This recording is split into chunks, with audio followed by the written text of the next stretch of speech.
E agora, Roberto Rabelo com a palestra da Voz da Profecia, hoje intitulada As Escrituras, Revelação de Deus. Uma das coisas tornadas patentes pela correspondência que nos chega às mãos é a diversidade de pontos de vista a respeito de Deus. Para alguns, Deus é um ser transcendente, está acima do conhecimento humano. Não nos é dado saber seus caminhos. Para outros, Deus é demasiado grande e não se deixa afetar pelas mesquinhezas humanas. Não faz questão de coisas pequenas, ou sim, nem tampouco de grandes. Para ainda outros, Deus é amor e a ninguém condena. Todos, por fim, serão salvos, vivam no mundo como viverem. A súmula destas ideias é que cada um deve escolher o caminho que lhe pareça melhor. Deus aprovará o que nos pareça bom. Efetivamente, Deus transcende a razão humana. A Escritura diz, não se pode esquadrinhar o seu entendimento. Isaías 40, versículo 28. Mesmo para o mais elevado intelecto, Deus será sempre o grande mistério. Mas o fato de que não podemos compreender Deus não implica em que não lhe possamos conhecer os caminhos. Nós não compreendemos a gravitação universal, não obstante sabemos como ela opera. Sabemos que se alguém subir a uma árvore e se desprender dela, cairá ao solo. Não compreendemos o Ser Supremo. Podemos, porém, saber como ele age, quais as normas que estabeleceu para regular seu trato com o homem. Pelo fato de que Deus transcende o nosso entendimento, o conhecimento de sua vontade só nos pode vir por revelação que ele próprio faça de si. Sem revelação, até o mais vigoroso intelecto tateia e apenas especula quanto aos caminhos do Altíssimo. Por isso foi que Sócrates, um dos grandes pensadores da era áurea da antiga Grécia, desconhecendo a revelação, disse: esperai com paciência até que saibamos com certeza como nos conduzir em relação a Deus e ao homem. Pela mesma razão, o seu ilustre discípulo Platão declarou: esperaremos por alguém, seja ele Deus ou homem inspirado, para nos instruir quanto aos nossos deveres e remover a escuridão de nossos olhos. Essa revelação nos foi dada. Deus se fez conhecido pelas suas obras. Romanos 1, versículo 20. A sabedoria, o poder, a fidelidade de Deus são vistos nas maravilhosas coisas da natureza, obra de suas mãos. A despeito da ação do mal que alterou a natureza, trazendo espinhos e cardos, implantando a hostilidade, o amor e a bondade de Deus ainda são vistos em suas obras. Mas é principalmente pelas Escrituras Sagradas que Deus se faz conhecido do homem. No Sagrado Livro, ele expôs o seu santo caráter, os princípios do seu governo, o seu plano de salvação do homem.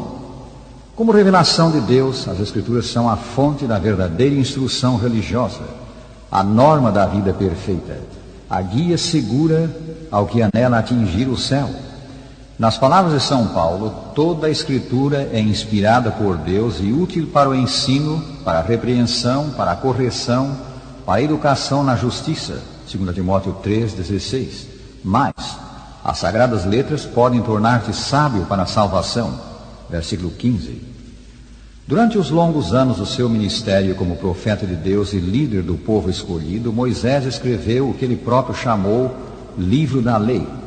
Esse livro da lei, constituído dos primeiros 5 livros das Escrituras, o Pentateuco, foi a primeira revelação escrita de Deus que possuiu a raça humana, pois até então os que tinham sido ensinados por Deus comunicavam seu saber a outros, e esse saber era transmitido de pai a filho através de gerações sucessivas. Ao aproximar-se o fim de sua vida, o fiel servo de Deus tudo fez para impressionar o povo que muito amava a se apegar aos ensinos do livro, a praticá-los com fidelidade, pois a bênção do Senhor seria com o povo, se deres ouvido, disse ele, à voz do Senhor teu Deus, guardando os seus mandamentos e os seus estatutos, escritos neste livro da lei, se te converteres ao Senhor teu Deus de todo o teu coração e de toda a tua alma. Deuteronômio 30, versículo 10. Notemos, os mandamentos do Senhor, os seus estatutos estavam escritos no livro. Ouvindo o livro, estariam ouvindo a voz de Deus. A revelação de Deus constituía o caminho da vida. O verdadeiro êxito do homem estaria ligado à observância dessa revelação, desses sagrados ensinos. Solene e instantemente o zeloso porta-voz de Deus apela: vê que proponho hoje a vida e o bem, a morte e o mal. Se guardares o mandamento que hoje te ordeno, que ames ao Senhor teu Deus, andes nos seus caminhos e guardes os seus mandamentos e os seus estatutos e os seus juízos, então viverás e te multiplicarás, e o Senhor teu Deus te abençoará na terra a qual passas a possuir. Porém, se o teu coração se desviar e não quiseres dar ouvido, e fores seduzido a te inclinares a outros deuses e os servires, então hoje te declaro que certamente perecerás. Ao instar com o povo para que seguisse os ensinos do céu, Moisés disse: porque este mandamento que hoje te ordeno não é demasiado difícil, nem está longe de ti, pois esta palavra está muito perto de ti, na tua boca e no teu coração, para cumprires. Deuteronômio 30, versículos 11 a 14. Aí está, a revelação de Deus não está longe de ti. Não é necessário subir ao céu para conhecê-la. Não é necessário esperar que venha alguém da parte de Deus para nos mostrar o caminho, para nos dizer qual é a vontade do Todo-Poderoso. Não é preciso transpor os mares para recebê-la. Ela está perto de nós. A revelação de Deus está conosco. Temo-la nas Escrituras Sagradas. Ninguém pode dizer que o nosso Deus é incognoscível, que não nos é dado saber o caminho. Deus se fez conhecido em seu livro. O Novo Testamento confirma que Deus se revelou aos homens da antiguidade mediante os profetas, em especial por Moisés. Mais recentemente, porém, ele se fez conhecer por seu próprio Filho. Lemos: havendo Deus outrora falado muitas vezes e de muitas maneiras aos pais pelos profetas, nesses últimos dias nos falou pelo Filho. Hebreus 1, versículos 1 e 2. O Senhor Jesus Cristo, tal como apresentado nas Escrituras, foi a mais perfeita revelação de Deus. Com efeito, ele próprio disse: quem me vê a mim, vê o Pai. São João 14, versículo 9. O apóstolo São Paulo, principal autor do Novo Testamento, cita as palavras do principal autor do Velho Testamento, Moisés, e aplica-as a Cristo. Não perguntes em teu coração quem subirá aos céus, isto é, para trazer do alto a Cristo, ou quem descerá ao abismo, isto é, para levantar a Cristo dentre os mortos. Porém, que se diz?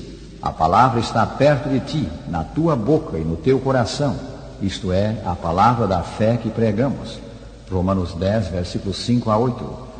O sentido disto é evidente. Toda a revelação de Deus visa dar a conhecer o seu amor para com o homem, tal como manifestado em Cristo, e visa apresentar o Filho de Deus como remédio para o nosso verdadeiro mal, o pecado.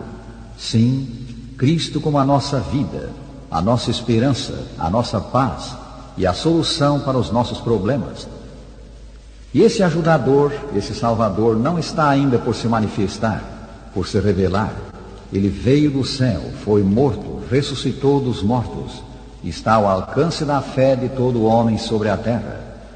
São Paulo acrescenta: se com a tua boca confessares a Jesus como Senhor, e em teu coração creres que Deus o ressuscitou dentre os mortos, serás salvo. É especialmente digna de nota a atitude de Jesus para com as Escrituras Sagradas. Na crise da tentação no deserto, o Senhor lançou sua sorte com as Escrituras.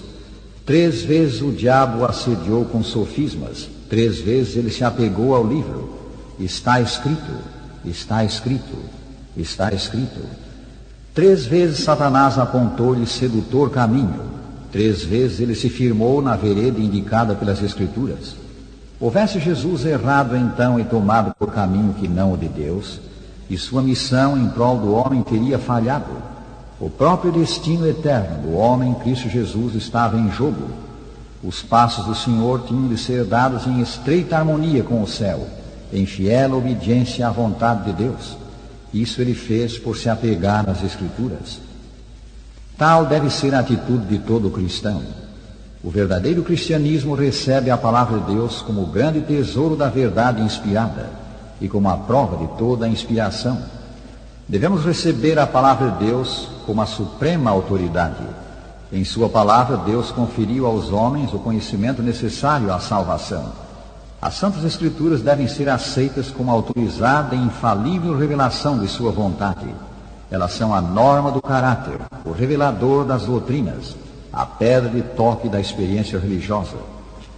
Um agente de sociedade bíblica vendia as escrituras sagradas no norte da Itália. Ao oferecer o livro ao dono de um pomar, este lhe respondeu: "O senhor me diz que o seu livro é a palavra de Deus, a revelação de Deus, mas não o pode provar." O agente, que estava junto às árvores carregadas de frutos, exclamou subitamente, mudando de assunto: "Lindas peras, mas que pena, são de má qualidade." "Que?" retorquiu o dono do pomar. "De má qualidade? É claro que o senhor não as provou. Apanhe uma ou duas e experimente-as." O agente fez como lhe foi dito e começou a comer. "Sim, o senhor está certo", concordou ele, estalando os lábios. "As peras são excelentes.